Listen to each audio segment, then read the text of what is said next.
Hi guys, my name is Sam and welcome back to my channel.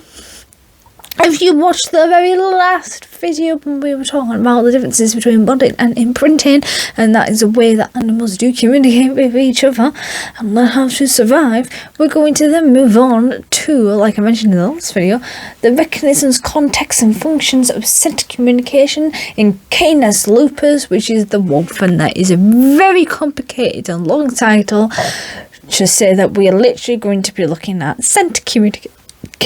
So how this scent communication works between wolves. Basically, how does it work? How do dogs use scent, or wolves use scent to be able to communicate with each other? So we've already briefly talked about this in one of my other videos, which I can't remember what that was, but we were going through different.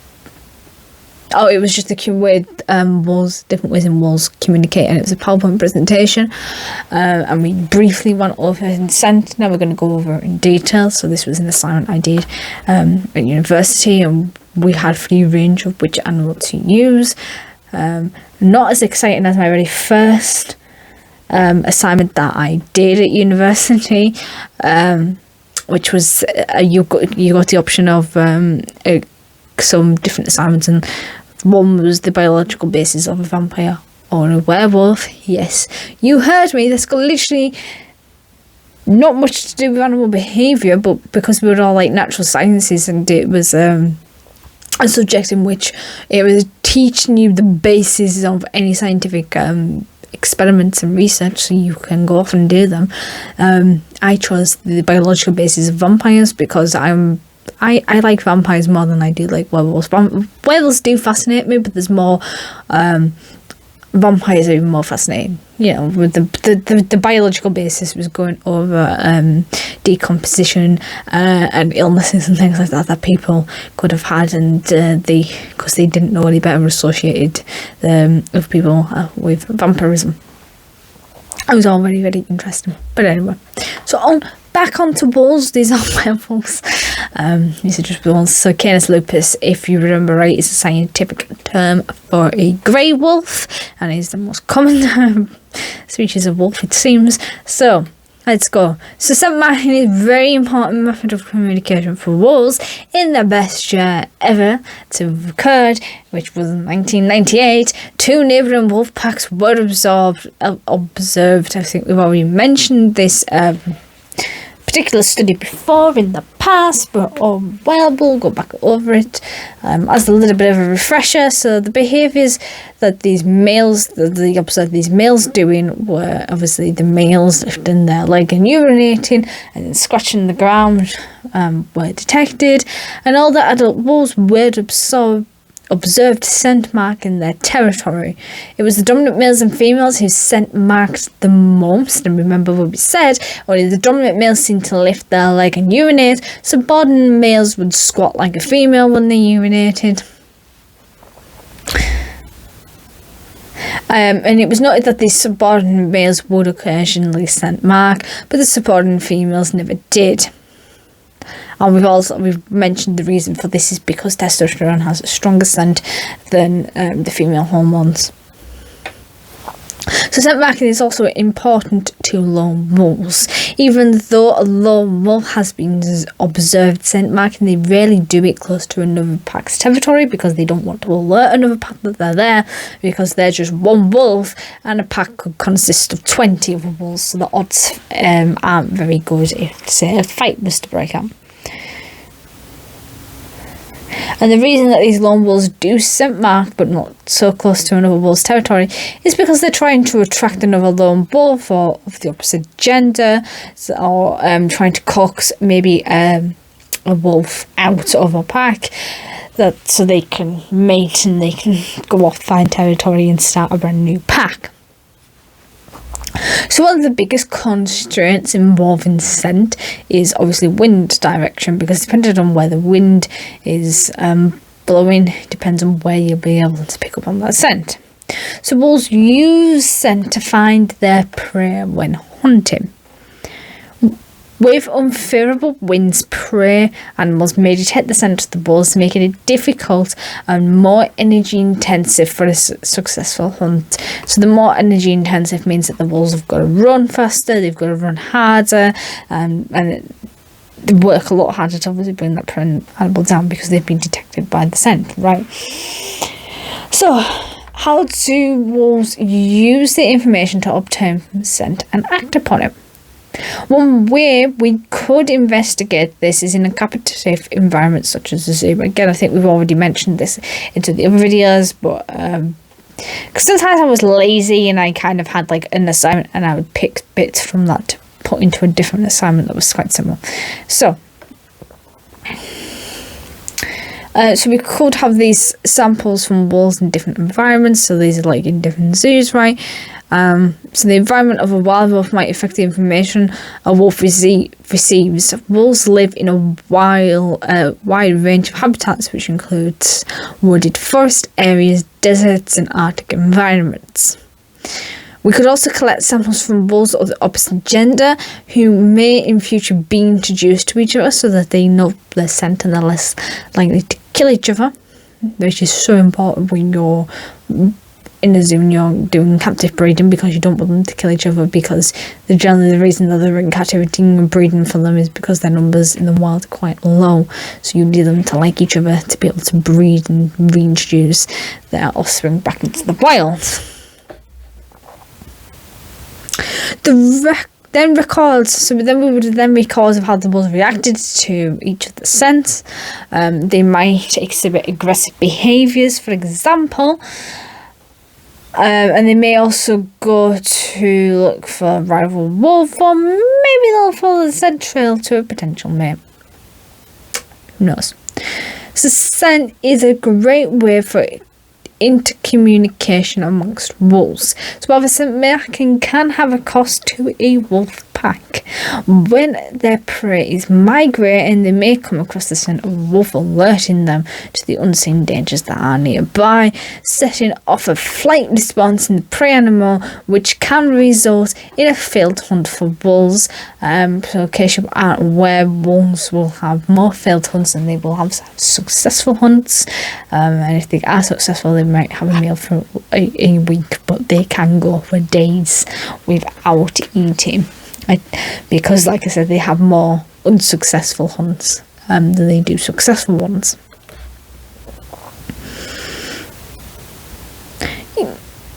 Scent marking their territory also has its positives. It is believed that scent marking their territory is a risk avoidance strategy, as most fertilities between wolves occur on territorial borders. So these territorial borders are obviously where the territory of one pack and another pack, they meet in the middle. So they sort of end, and there's like maybe an imaginary line, and that's where most deaths are gonna occur, because they think that they're intruding on each other's territory. So coyotes are a close relative to the grey wolf, and they do live in similar environments, and it's quite annoying because they look quite similar as well. So they're easily confused with wolves, but I think coyotes are generally smaller, and I'm not sure, but I don't believe that they live in packs. But they do live in similar environments, and a study was conducted to investigate if the coyotes would or would not scent mark when they were presented with the scent of a wolf, because they are going to come in contact with each other at some point. However, it was discovered that the coyotes would increase their scent marking when they picked up on a wolf scent, and the wolves didn't react to the coyotes being nearby. So it's really, really weird, because the coyotes are like, oh, there's a wolf there, I'm going to have to keep scent marking to show that this is my territory, not the wolf's territory. And the wolf was just like, it's a coyote, whoop-de-doo.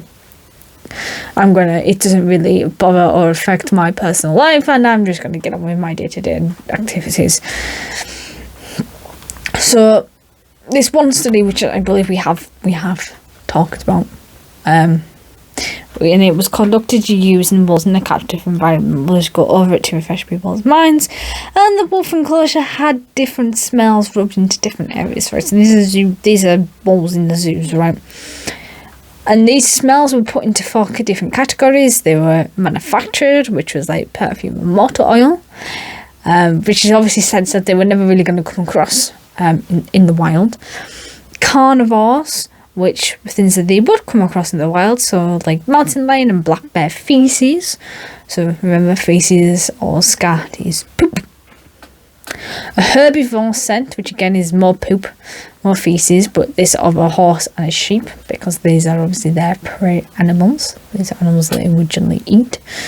And the last category was categorized as food, which was salted pork and tuna oil. So again, they probably would come across a pig, but not so much tuna. Wolves do fish, but I don't think there's tuna in any of the rivers and the lakes, which that they would get. And pork would be from farms, if there was any farms nearby, which generally is the case. If you remember when we looked at human animal conflicts and we looked at Iberian wolves, the biggest threat to them was these farmers. So the wolves react the strongest to the manifested scent because they've never come across them. They don't really know what they are. They don't know what they represent. So they were rubbing themselves quite frequently over those scents. So this was the perfume and the motor oil. And the wolves had obviously never discovered these scents before. By rubbing themselves in the manufacturing scents, they were saying that they were there and that it was their territory in a way. And those scents, whatever those scents came from, weren't going to affect or change that in any shape or form. So the carnivore scent, so if we remember, that was the black bear and mountain lion poop. That received the second largest reaction from wolves, with them communicating to other carnivores that same information to the unknown sense. So the wolves would rub once for the salted pork and took no interest in the tuna oil or the herbivore scent, because they're not really a threat to them. They don't need to scent mark to say, hey, this is our territory. In fact, because they're generally their prey, it's more likely that they're not going to scent mark just to try and fool their prey a little bit and throw them off the scent, if you will. So they don't know they're there. So this could be not so like I said, the prey, and they were given a higher chance of a successful hunt, and this experiment took place in 1986. So it's probably been adapted on by now. The most important olfactory scent receptor is the nose. So olfactory is basically to do with smell. A sequence commences. The wolf smells a pheromone. So we've already mentioned pheromones. Now if you want to know what a pheromone is, then I've already done a video that I talked about pheromones. I can't quite remember which video that was, but it was one of them. So these pheromones travel up through the wolf's nostrils. This then sent to the volumizing organ, which us humans do not have. And the volumizing organ is basically an organ within the I think it sits above, like it sits right at sort of like at the back. I think it's by the mouth and the nose. It's a complicated thing to basically sound, but this organ picks up on sound. And is a lot more developed, and it's because humans are absent from this. That's why our sense of smell is quite poor. Which then sends a signal to the olfactory equilibrium.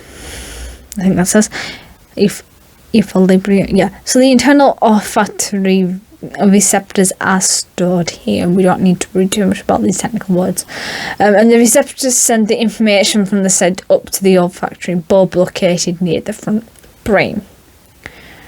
So basically, there's a thing that's at the front of the brain, and this is the scent goes up the nose and it travels up to this part of the olfactory bulb that's located at the front of the brain, and then that obviously tells the brain what that scent is and all the information that they need.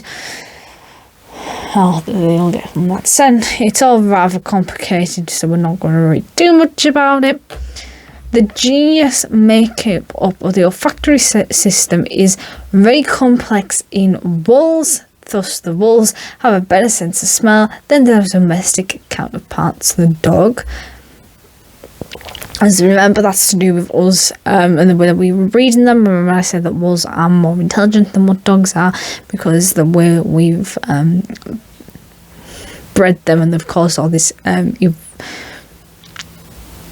evolutionary changes, and we have all these different breeds, so things get lost along the way, and different breeds have better sense of smells than other breeds. Wolves have better smells altogether than dogs. So the wolf's olfactory system is so complicated because wolves rely heavily on chemical communication, where dogs they rely more so on sight communication, because they read your body language. But obviously we do have cases where dogs are blind and they are deaf, so they rely more on touch. So glands have a huge role in chemical communications, as the glands where some of the pheromones are produced, right? One such gland is obviously the anal sacs. So if you've got a pet dog and these anal sacs get full, you'll see your pet dog doing a bum scratch across the carpet, and scratching its bum. Some dogs will sniff where they're just scratch the bum a lot, because they're picking up on their own scent. So scent marking. So the sac is squeezed and releases a scent that is unique to each of the individual wolves, and obviously when this doesn't happen, they get filled up and it gets uncomfortable, and that's why you have to take your dog to the vet for the vet to stick its hand up its bum, squeeze these sacs, which obviously is not pleasant for the vet, nor is it pleasant for your dog. During a study, 77 different chemical compounds were found in the feces of an adult wolf, and 24 different compounds were found in puppies' feces, which were also found in adults. Not needing to worry too much about what those compounds are and what they did. So when a wolf discovers the feces in its territory, it will detect the scent of the wolf which was there. From the feces, the other wolf can tell whether the wolf was part of its pack, a wolf from a rival pack. It can also tell the age of the wolf, its gender, how long it has been since that particular wolf was there in their territory, and urine can reveal the reproductive status of a wolf as well, and the glands are also found on wolves' paws, which we've mentioned this, and puppies will use this scent to keep up with the rest of the pack. Once they are old enough to leave their dens, right? So, because obviously when the wolves put the paws down, because the glands are in the middle of the pots, it releases this scent, and it's like a little trail for the puppies to follow. So wolves use scent to communicate with their pack members and other packs. So the alpha male wolf will exhibit scent marking behaviours more often than subordinates. Because obviously it's the alphas and the dominant ones that are actually in charge, and they're the ones that protect it, or the subordinates as well. He does this to mark out his own territory to rival packs, as well as to remind his pack that he is the one in charge. Ergo, he has the highest breeding status. And I say he's got the highest breeding status, he's the only one who is allowed to breed within that pack, but generally that's because he's your dad, and the only other non-related individual to him in the pack is your mum. And everybody else is related to both of those alpha male and female wolves, right? So the alpha female male also exhibits similar scent marking behaviours, but not as much as her male counterpart. Again, this is because the second smell has a stronger smell. If anybody owns cats that have not been castrated, when your male cat pees, it stinks. When your female cat who hasn't been splayed pees, there isn't really a smell. The three main ways that they scent mark their territories by using feces, urine, and ground scratchings, or which leave behind pheromones. Wolves will scent mark more during the breeding season and continue to do so when the pups are born. So basically, they do it during the breeding season to try and attract a mate, or to try and get the mate that they have interested in them. And then when the pups are obviously born, it's to protect the pups and try and say, hey, this is my territory, right? And these other wolves can go away basically because you're not wanted. Despite common belief, lone wolves do not scent mark very often, making finding a mate very difficult. You've probably heard the saying, the lone wolf is not a happy wolf, and that's why. Because they're very social animals, and then trying to find a wolf is very a mate is very difficult. I don't know if anybody saw, but there was like a little documentary series about a wolf that lived on an island in Canada, and it's the only wolf on this island. They don't even know how it got onto this island because there's no wolves there. He survived because there's prey there, but he's never going to find a mate. They were hoping that he was going to find a mate because they saw another wolf in the vicinity that was a female, but he was getting on a little bit for the wolf. That was a few years ago. And he's obviously, because he's gotten onto this island, he's found plenty of food, and because there's no wolves around, he's just stayed there. Not for the fact that he obviously can't reproduce, because it's a good area for a pack to sort of form, but because he hasn't got a partner, a mate, he can't reproduce, obviously, to form a pack, right? And then obviously it would get a little bit difficult because there'd be no other wolves there to create any genetic variation, so it wouldn't work as such. It would be brilliant for the food resources, but for anything else it would be quite problematic. So work conducted investigating scent marking. If the wolf randomly selects where to scent mark, or did the wolf select specific plants to mark, it was discovered that the taller, wider plants are preferred when scent marking, and the higher the scent, the further the wind will disperse of the odour. And this backed any information which was first presented by Peters and Mack in 1975. But like I said, we don't need to worry too much about that. So interestingly, when a wolf's cache, so it's a space that they store and hide food. So you'll hear a lot of the time that we say the squirrels cache their nuts. And basically all that means is that they found a nut and they're going to bury it to be eaten at a later date. That's a cache. It's the same with wolves. So when the cache is full, there is little to no scent marking. However, once the cache is empty, the wolves will use urine to mark the place the food once was, and this is just an indicator to believe that, to alert the other wolves in the pack that there is no more food, despite there being a lingering odour of food still being there. So this helps the wolves to store their energy for hunting, and then depleting their reserves in trying to scavenge what is no longer there. So, to conclude, wolves use chemical communication with inter and intra-species to send signals to one another. So, inter, if I remember correctly, is the same species, and intra is a total different species. So basically all we're saying is that these animals, these wolves, they use their scent marking to communicate with wolves, the same species, but they also use their scent to communicate with other species as well. And they send signals to one another, and these signals inform wolves in many different ways. So lone wolves, once they have left their pack to find a mate, will not scent mark in another pack's territory, because that's very risky and probably would end up in death, result in death, but will scent mark along crossroads. So the main method of scent marking is through urination. Pheromones from the urine can tell a wolf a lot about an individual. If it's a male, a lone wolf comes across some urine, he can tell whether or not the wolf who left the scent behind is another male or female.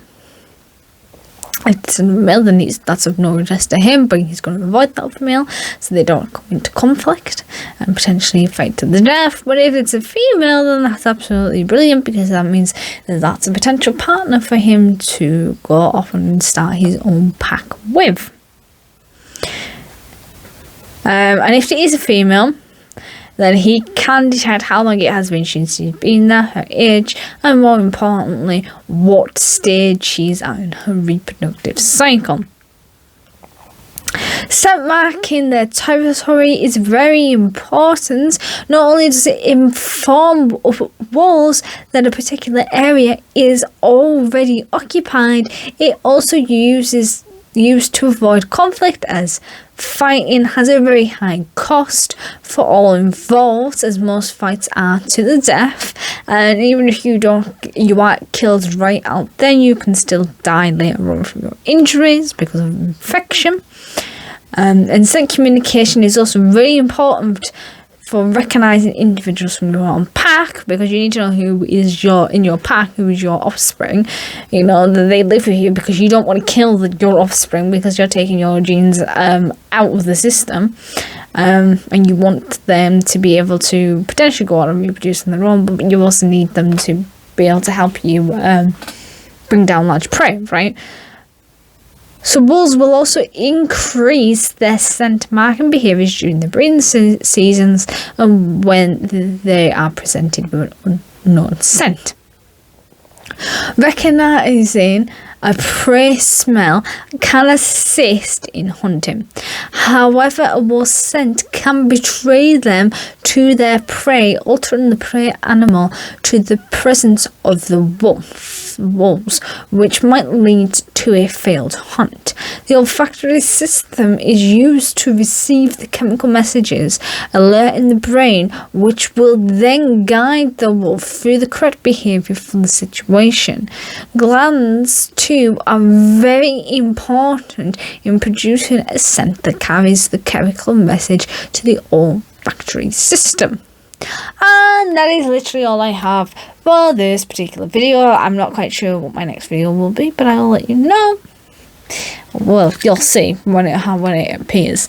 So if you feel like you've learned something and you have some questions, then don't forget to put that in the comments below, and I will try to answer you in the best of my ability I can. If you learned something and you think other people could learn from this video, then please don't forget to share this video with all your friends and family so that they can learn how important scent communication is amongst wolves as well. That was actually pretty brief, and it wasn't in too much detail. People write studies on this, and I only went through 3 pages and they could go for like 20 plus. So I hope that hasn't given you too much of a headache, because I was only breaking down some scientific studies there.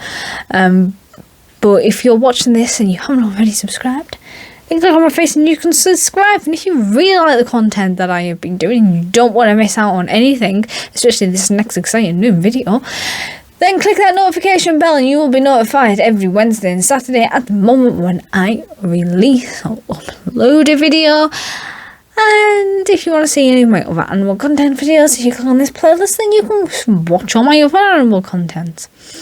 And I will see you in the next video. Bye.